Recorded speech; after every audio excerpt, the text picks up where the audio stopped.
And welcome to VLU Grand Rounds. My name is Lowell Kabnick, and I'm honored to have several guests here today. We're going to be talking about chronic venous disease, and Stephen Black will be our main lecturer, and then it'll be followed by two discussants. Ahmed will be the first, and then Humanjali will be the second. And today, honored to have as our guest moderator, Alan Davis. Alan, the floor is yours. Thank you very much, Lowell. It's a great pleasure to introduce Steve Black, who's a colleague from London, and Steve will be known to you all. So, Steve, we look forward to your presentation. Thank you very much, Alan. Lowell, it's given me a message that my screen sharing is paused. So I just need somebody to let me share screen, and then we should be good. That would be Victor. Or me. Okay. Are you able to now? I'll try again. There we go. Yes, you are now. Can you see my screen? No. Can you see that? Now we can. Right. Okay. Thank you. Right. All's winning. Let me see if that spelling is correct before I start. That's what I always start with, is terrible spelling because I'm not properly English. These are my disclosures. Thank you very much, Lowell and Victor, for having me on this, Alan for moderating, and of course, Ahmed and Human, who are going to give me a hard time later. So the main thing, given that this is a university, is that learning to treat chronic venous disease is the most important thing you need to do. And that learning is so you make novel mistakes, which some of you have heard me say before, and don't make the mistakes that all of us on this call have made before. So that starts with knowing the data, and Victor and Lowell have done a fantastic job in setting up this VLU course to give you a lot of data, understand the techniques, spend time talking to people, and really spend a lot of time engaging in those people who've gone before you. And that process goes on and on and on. We all keep learning from each other over the years as we try and make patients better. The second thing about treating chronic venous disease, before you even do anything else, is build a team around you to support those patients in that process. I'm very fortunate to have a phenomenal team of people at St. Thomas's Hospital involving hematology, interventional radiology, research fellows, consultant colleagues, and so on. And it's vital that you have that team surrounding you to make a success of what can be a very demanding group of patients. The third bit of treating these patients is making sure your pathways are correct and that your decision making about who to treat and not treat is also appropriate. Not much is original, but there's a great book called The House of God, and the quote from the character in The House of God called the Fat Man, and there's no reference to me or anyone else on this call, is the art of medicine is to do as much nothing as possible. So Human has done phenomenal work in establishing criteria for inflow disease grading. And if you understand the criteria, you'll be able to work out who you can treat and who you can't treat, and try and get those patients appropriately right in your head. And then once you do that, you build the pathway to get the patients to you. So I've spent a lot of time getting my hematology colleagues to look at the leg of patients and understand who has got post-thrombotic syndrome, because those are the patients you're trying to pick up. Leg ulcer is easy. Everybody can identify that. Not so much when the leg is just swollen and uncomfortable, and particularly venous claudication is often not asked about in clinic. So you want to start getting your colleagues spotting that and referring those patients to you. Then you need to obsess about the detail. And that's what these courses are about, is giving you an idea of what that detail looks like, because it's the same thing as Degas made the comment about painting. It's easy until you know how to do it. It's the same thing as me watching Roger Federer play tennis or Carlos Alcaraz these days. It all looks so simple until I try and pick up a tennis racket myself, and then the whole thing goes to pieces. So when you try and treat some of these chronic patients and you watch people do it, occasionally it can look easier than it is. And so you want to spend time about understanding all of the detail, because often we just obsess about the stent or the thing that we can do. It's not about those things. It's about everything else that goes around the operation that makes it a success. And that's using IVUS, understanding where access is going to be, making sure your anticoagulation is right, making sure the patients have stockings, intermittent pneumatic compression, and understanding some of the detail about stent sizing, which all makes a difference. It's only after you've done those things that you actually get to performing procedures, which is to many extents the easy bit of the whole process. Chronic venous disease access is crucial for me. I tend to favor a mid-thigh femoral puncture.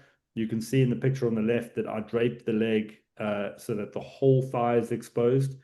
So when you're looking for your access point, you can really move up and down the leg until you find the best spot to get into. In acutes, I use the popliteal, but in chronics, mid-thigh femoral and increasingly jugular access are the two go-to places to access. The main thing is you should not access the common femoral vein, and you should not access the great saphenous vein, because we've seen multiple cases where inflow disease has been missed because patients have been treated from great saphenous vein access. Even though that's tempting, it doesn't lead to good outcomes. Once you're in the patient and you're trying to find a way through, I really think people talk about contrast and allowing you to see where you want to go. My experience is contrast normally just shows you collaterals, and I would tell you to learn the anatomy and understand the correct path that a wire should follow and use that as your guide rather than worrying about doing multiple runs with contrast over and over again. Generally speaking, once you're in the occlusion, contrast can give you an idea of where to go. But apart from that, you really want to be focused on the anatomy of the patient and identifying your inflow vessel and your targets with contrast. It's not arterial. You're not finding a subintimal plane. What you're finding is a way through all this scar tissue and trabeculations. And this picture is a picture from Marzia Lugli and Oscar Meletti doing an endophlebectomy. And you can see that the wire has got to go through this chronic scar tissue. And that means you're using the tip of the wire to navigate through that disease. And that can be quite tricky. So you've got to be very focused on using the tip of that catheter to get through. And sometimes you need a lot of support to do that. And I find the Triforce catheter system is really, really helpful in getting through chronic blockages.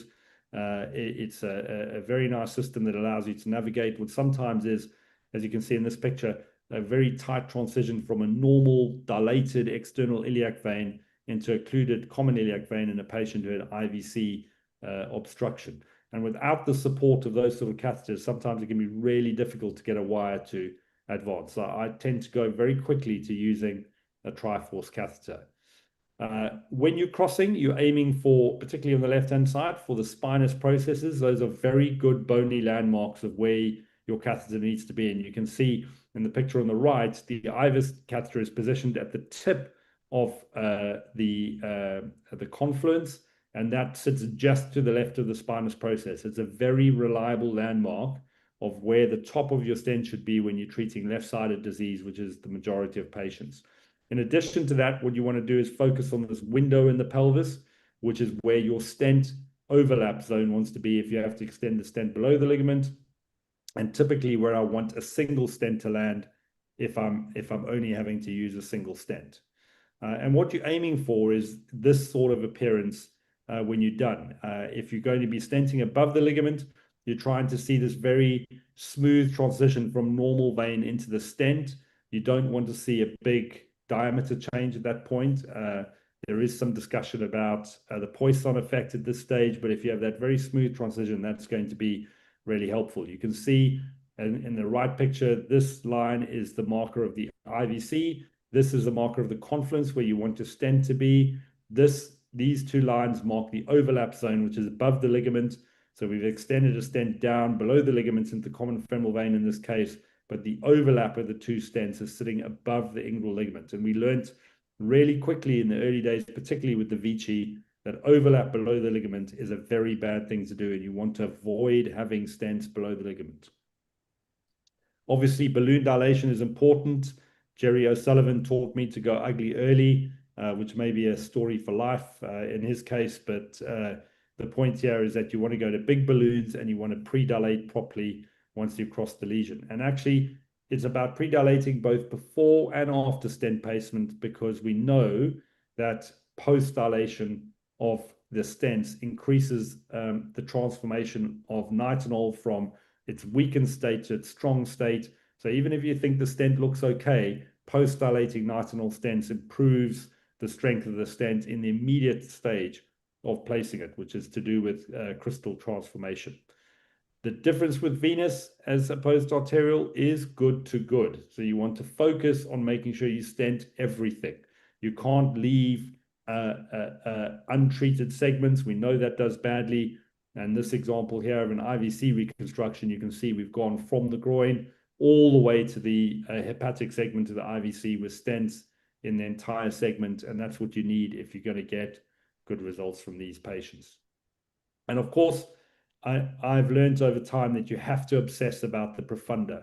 If your profunda is not good, and at the end of a case, you can't see flow from the profunda into the stented segment, you really need to pay attention to that. And that's why I do a lot of access from the jugular, so I can come down into the profunda and make sure that we really ensure that there's no trabeculations or scar tissue sitting over the profunda. And if you get the opportunity to see Human do a talk about selecting the profunda inflow with his IVUS talk, I recommend you do that because it is excellent. So what problems have we encountered with chronic stenting? Stent migration, we did see this is normally a problem of nivel patients. It is very, very rare to see it in chronic disease because the scar tissue holds the stents in place. And that's generally a problem with small diameter short stents. So we don't really see that in chronic disease as much as we saw in nivels. You've got to avoid oversizing too much because that leads to back pain. So the oversizing algorithms of wall stent are not correct for nitinol stents. I would say that for most chronic cases, I hardly ever go above 14 as a stent size, which is more than enough for most of these patients. Fractures, hardly seen in wall stents. We did see them with Vici and they were a problem. That seems to be less of an issue with the open cell laser cut nitinol stents. So I don't really see that much at all since I stopped using Vici below the ligament. In-stent stenosis is a problem for all stents, wherever we place. And if you look at the broad IDE results from these stent trials, about 30% of patients require reintervention at 3 years of follow-up in virtually all the IDE studies. So we're going to see ongoing problems with reintervention rates in these patients until we improve what we're doing. To my mind, in venous, we're still at the POBA bare metal stent phase, and we're going to see some evolution there. We've got to continue working on our outcome measures so that we're all talking the same language. And I think we've seen issues with that, with even the ID studies publishing different data. Here's a few examples of where stents go bad. You don't have to look too far at these cases. Without even a venogram, I know where the problem is. On this top stent, the stent is not gone to the left of the spinous processes as we look at the screen. So they've missed the May-Thurner point. At the bottom end, the stent has been extended down into a femoral vein and blocked the inflow from the profunda vein. So you don't even have to look beyond those two positions to know that's the case. And we know that the profunda confluence is almost always at the lesser trochanter. So if you're extending stents below that, you need to be really, really sure that you have to do that. And over and above, we've seen over and above. Oh, yeah. So the last point really is, once you've done all of that, is follow your patients up. You need to follow up your patients so you understand the data, understand what you're doing, understand if it's right or wrong. Peter Neglin told me to also follow up the winners, and that's important because otherwise all you see are your losers, and there's going to be enough of those that it might just depress you. So make sure you bring patients who've done well back as well, so you can see the difference between the two. Stents do well for technical reasons, flow reasons, and clotting, and Human has spoken extensively about flow. And I think it's the most important factor we deal with at the moment. Make sure your patients get the anticoagulation, and the technical things are the things you learn to do better from courses and workshops like this. These are the data we have at St. Thomas's. These are patients with 5 years of follow-up. And we can see we've got secondary patency of 86% overall in all comers. You do get a gradual decline in patency over time, but it does stabilize a little bit. Nivel do fantastically well. We don't treat a lot of nivel in our hospital. The other patients, the acute femoral DVTs and the PTS, tend to aggregate around the same point. But the most satisfying thing with these patients is, regardless of the outcomes, we see that almost all the patients are better, even with the fact that we have 15% of patients who've occluded their stent. We still seem to have an improvement in quality of life and Volta scores over time, which may be partly down to the fact that the other adjunctive measures we're doing are also making a difference. So the conclusions then are, I think dedicated venous stents are here to stay for chronic venous disease. The initial IDE studies have been encouraging, allowing for the launch of these stents. Real world data has supported the outcomes we saw in those studies. There are definitely new rules to learn for treating chronic venous patients, but we still need a more rapid advancement, as we've seen in arterial disease, to better language and better systems, and particularly a focus for me on basic science to understand what the mechanism of in-stent stenosis is, so we can start to solve that problem. And I'd encourage everybody to collect and publish data. It's a major frustration of mine that we see hundreds and thousands of cases done around the world of all these procedures and we never see them published. So for those of you in Europe listening to this, there's now an opportunity to join the EVA registry, which is available to all sites doing stenting and has been supported by a number of people. So please do sign up for that so your data can be part of this broader project. Thank you. I think that's it from me at that point. Steve, thank you very much, and very eloquent as always. I think that Ahmed, it's up to you now to ask Steve some questions, and then we'll move on to Human. Yeah, thank you, Steve. Brilliant presentation as usual. Just some quick questions for you, because you mentioned about the great saphenous vein axis is condemned, and I can pretty understand that. But what do you do? What's your preferred axis in patients with totally post-thrombotic femoral vein with a good profunda and good great saphenous vein? Do you prefer to go through the popliteal, through the heavily post-thrombotic femoral vein, or you prefer another axis?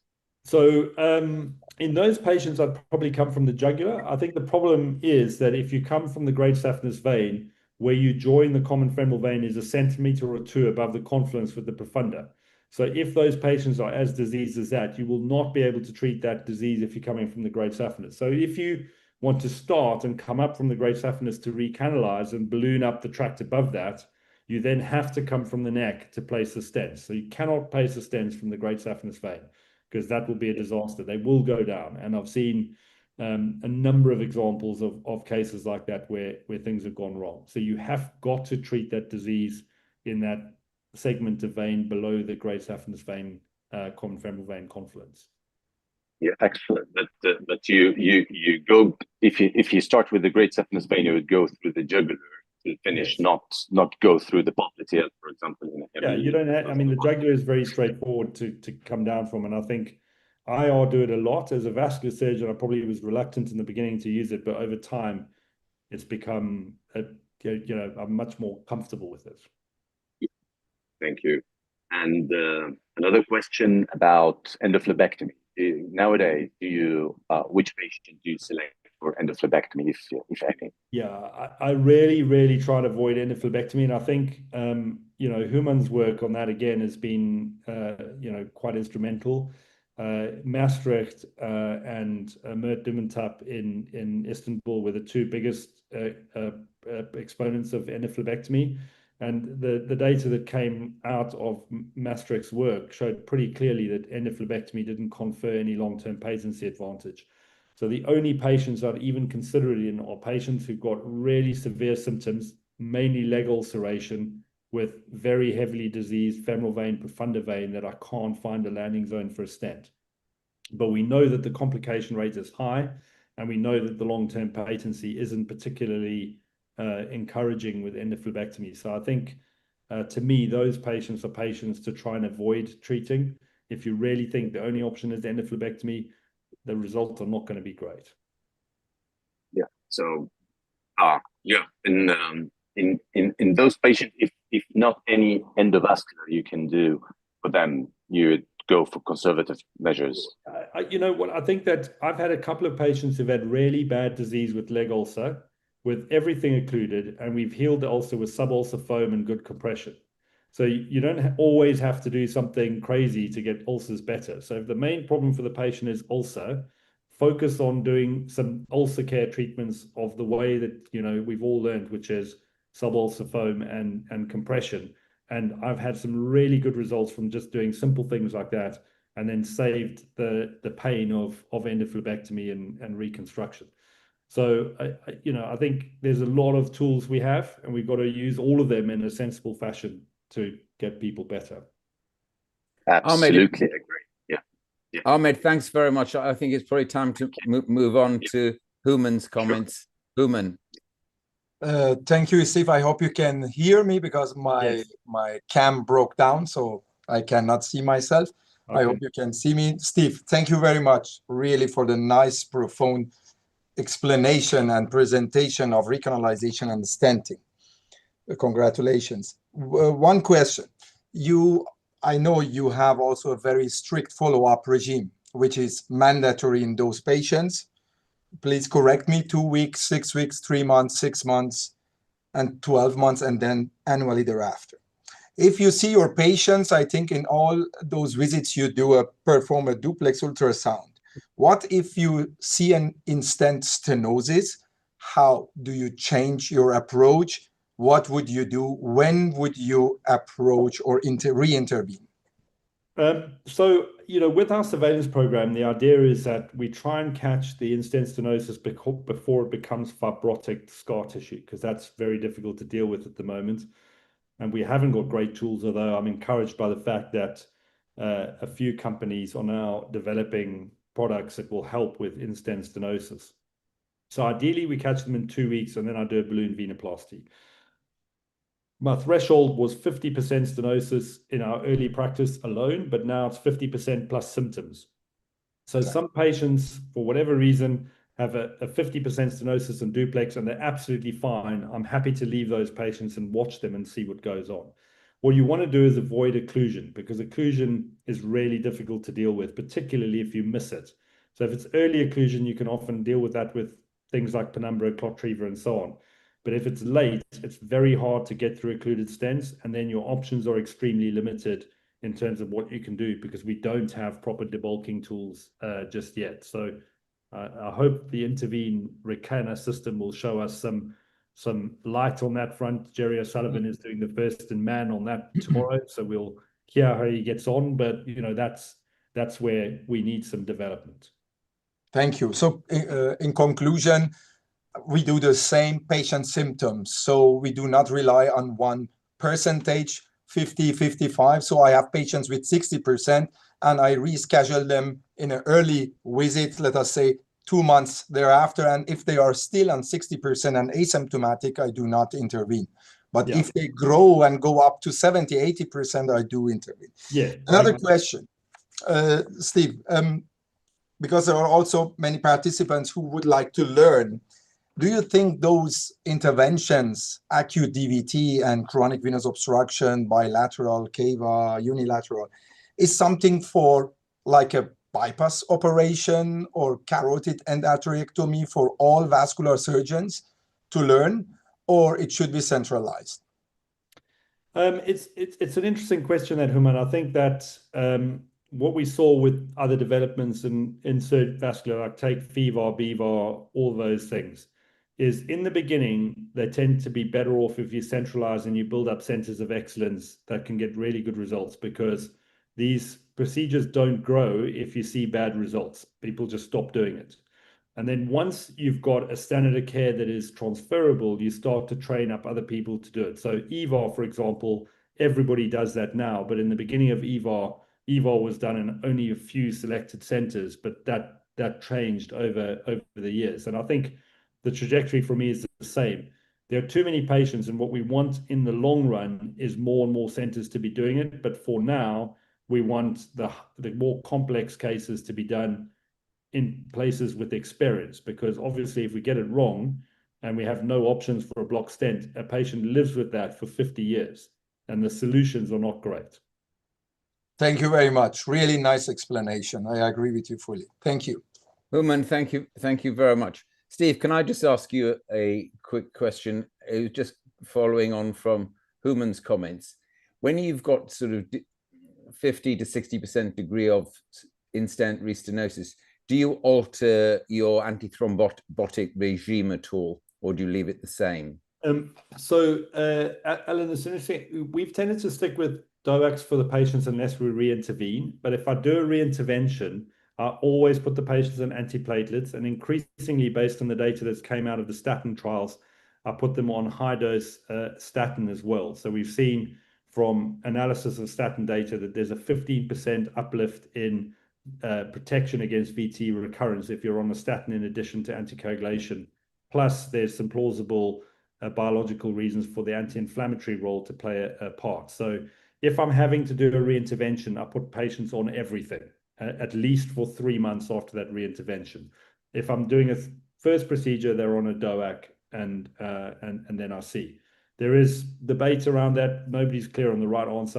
I wouldn't criticize somebody for doing DOAC and antiplatelet at the outset. I think that's not unreasonable. Okay, I think I was going to hand it back over to Lowell, because I think Lowell has a question to ask you, and he will then finish off the meeting with Victor. Lowell. Thank you very much. Very quickly, Stephen and Ahmed and Human, if you have a particular problem, you use a particular stent. Do you use a different stent for a particular problem, or are you just loyal to a particular stent from a particular company? Do you understand the question, Stephen? Yeah. Yes. So, Lowell, basically, there's no data. We've looked at this across our practice where I've used everything, and I've looked at all the ID studies. There is no difference in outcome between the different stents at the moment that are available. They all do the same thing by and large, and effectively all the laser cut nitinol stents largely perform the same degree. And we've seen all the ID studies, the real world data, the Arnsberg registries, everything else, pretty much the data looks the same. So Thank you. I don't think so. Thank you. Human, quickly. Yeah, I agree with Steve, but from my own experience, of course, in my daily work, there are some very few particular problems in which I use a particular stent without any data behind it. Yeah, actually, for me, the big difference between the wall stent and other stents, if you consider them, because sometimes when you have the anatomy, seems tortuous a little bit. Wall stent I would not choose, but otherwise, stents, all flexible stents are really the same. Well, thank you, everybody, and thank you, Stephen, Ahmed, and Human for participating, and our moderator, Professor Davis. Next week, we are going to have a new meeting, and it will be participating with a bunch of our colleagues, and we're going to move to superficial venous disease. And we're going to look at a particular device called phlebograph. And so that being said, we'll see you next week at 12. And before I sign off, I'd like to ask Victor to make a comment. Yeah, the final comment is just to give a great thanks from the team of VLU. I'm remembering that from the VLU team, we have 2 times in a year a great meeting where we train people in Asunción, Paraguay.